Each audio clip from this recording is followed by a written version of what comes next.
Welcome back, everybody, to a brand new episode of Over the Top Talk. I'm your host, Owen, and today I'm welcoming on someone that I've been waiting to get on the podcast for a little bit now.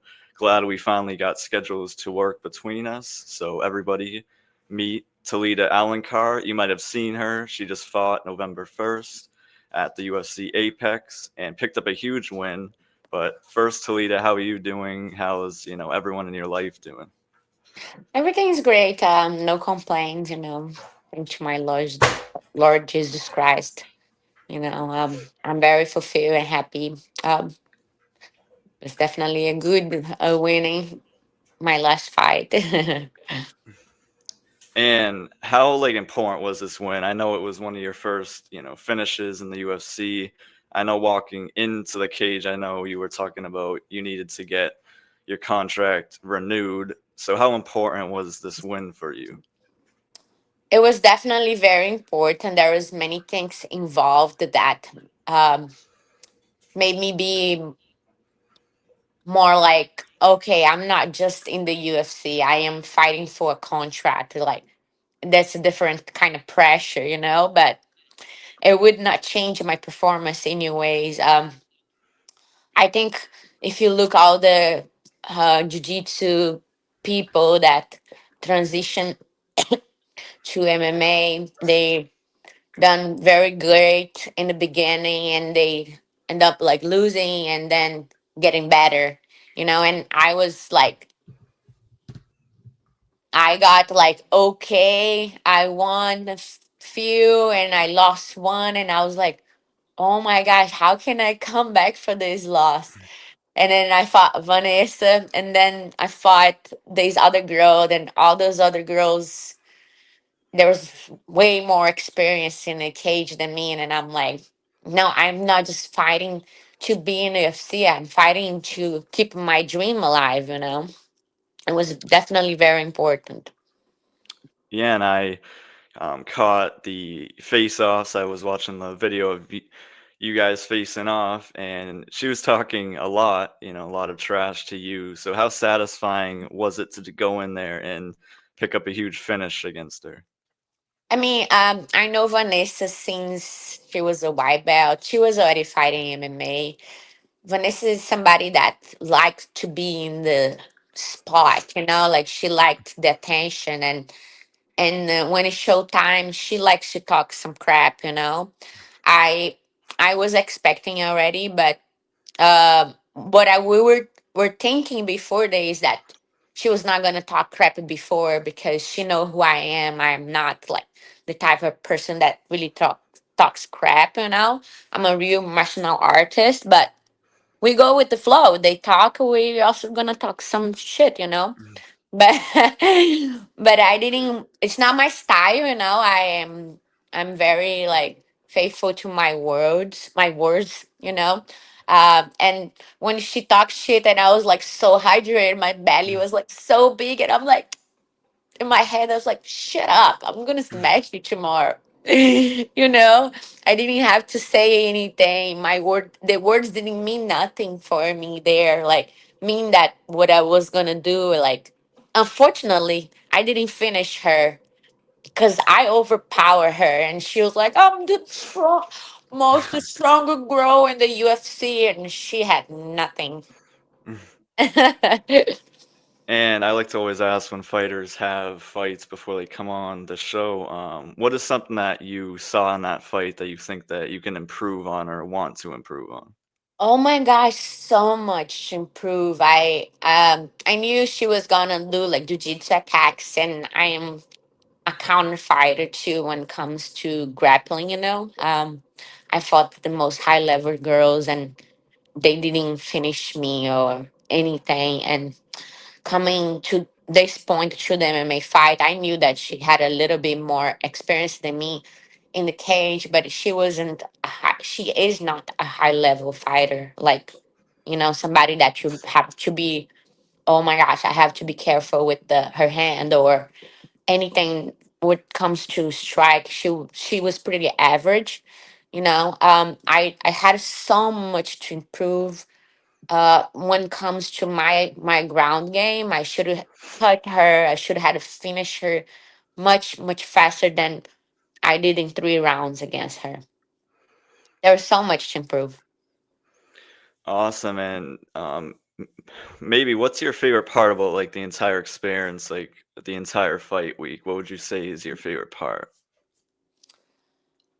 My favorite part is definitely not the weight cut. It's not even the weight cut in see. It's just like the bath. It's I hate the bath. Okay, one thing that I hate. If you ask me this question, but I like the glamour of the fight week when you're not there really heavy. You don't have to worry so much. I like the connection that you see all the other fighters in the UFC PI, and everybody's just doing the same thing. Like we're reaching for the same dream, and the connection, the moments that you live there, I think is the most precious for me. Definitely, UFC offer a beautiful week of glamour. It's all about us and about the UFC. They do amazing when it comes to days. It's always super fun. It's good to be valued based what we're doing so much that we're putting on. Like we sacrifice everything to have the spotlight there in the week, and in the week, and they do pretty great. UFC is amazing. It's definitely the best job in the world. Yeah, and I know you just mentioned, weight cutting. How long does it take you to, finally get down to the weight you need to weigh in at? It's pretty much the less hours that we make weight, but this time I was very light. We tried to do a bit different because the opponent, like my fight against Vanessa, I had to be bigger, like 135, 137 by the fight week, by the fight day, the other day in this case. I was already 132 at night,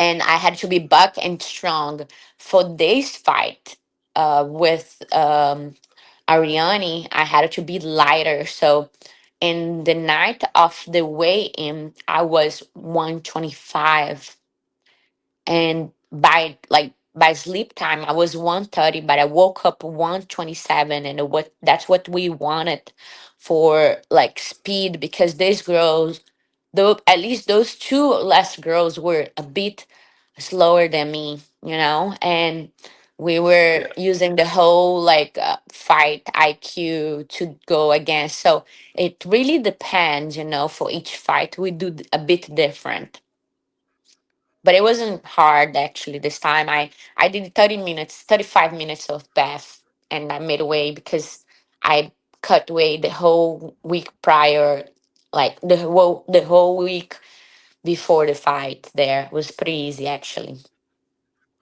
I still hate the bath. Awesome. And kind of, maybe what's your favorite part about the UFC so far? What do you mean? Be more specific, because there's so many parts that I love it. Like, do you like the, people you meet? Do you like having access to the performance institution? Yeah, like every fighter have the access, but it's what they offer to us there. Like, example, a great example is who lives in Las Vegas. Most of the athletes that want to be pretty much active, they live around there. They live in the area, and they have so many great tools there, because all the professionals on the PI are ready to serve us there.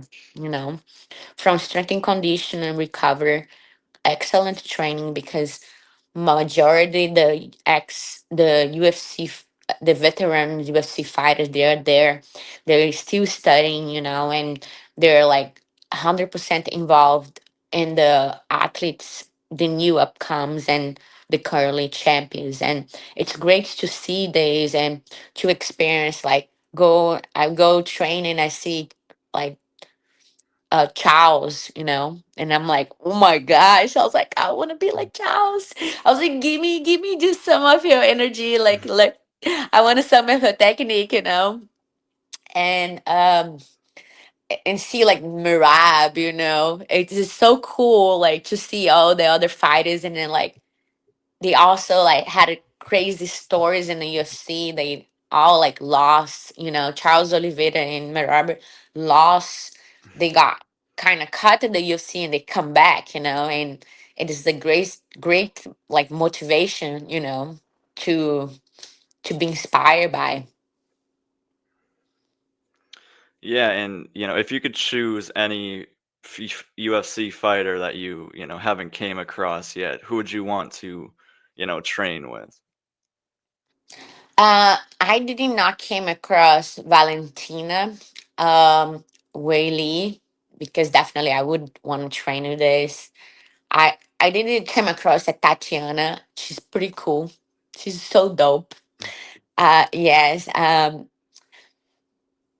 I had the great pleasure to train with Tracy Cortez. It was amazing. I went to do a camp there, fight ready. Um, I mean, there were so many people that I wanted to train, but I would say like Valentina and Whaley, Alexa Grasso. I didn't came across of them, and to actually train a session with them. I just like saw them from far away and not be able to reach them. Yeah, of course, and um, I know the sport game of fighting teaches you a lot of lessons. What would you say is one of the most important lesson that you have learned from fighting?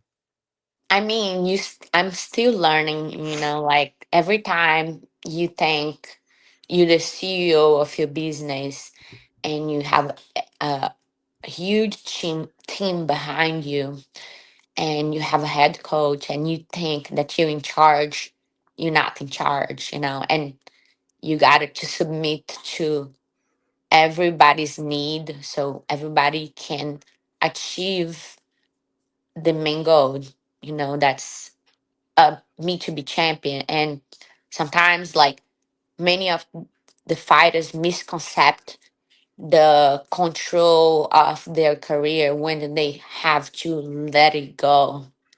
It's the part of like we are in control and we're not in control, and be always uncomfortable. This is one of the two lessons that I think it's huge for me, to be always uncomfortable, not comfortable. If I'm comfortable, I would never had performance, because I think performance is better, because I think I was kind of comfortable, I was kind of like, oh, I'm good. I know I can win, but I was like, I am ready to give a show. I'm ready to go to the submission, and this is a constantly mindset that you want to change.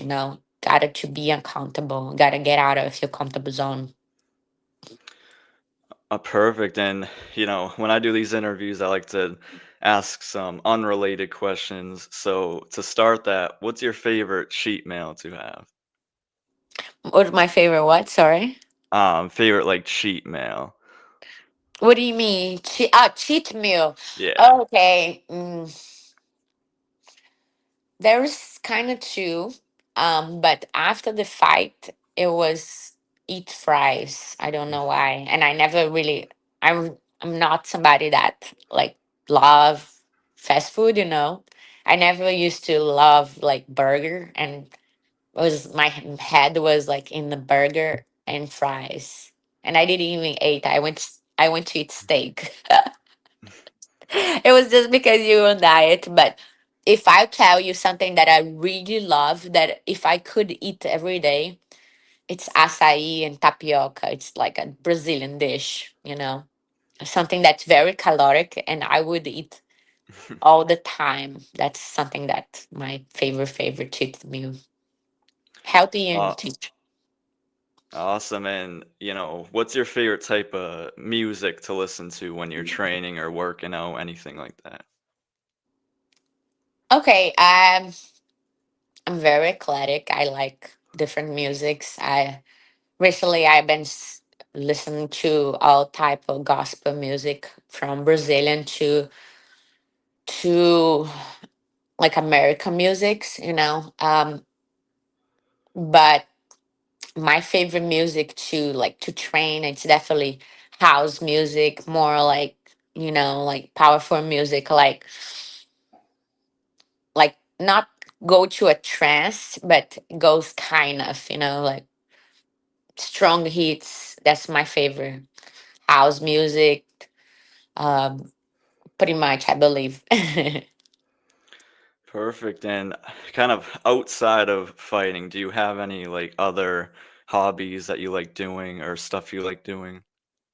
Yeah, actually, I'm finishing school for image consulting right now. It's I always been into like fashion. I love like to dress up and stuff, and I had a curiosity.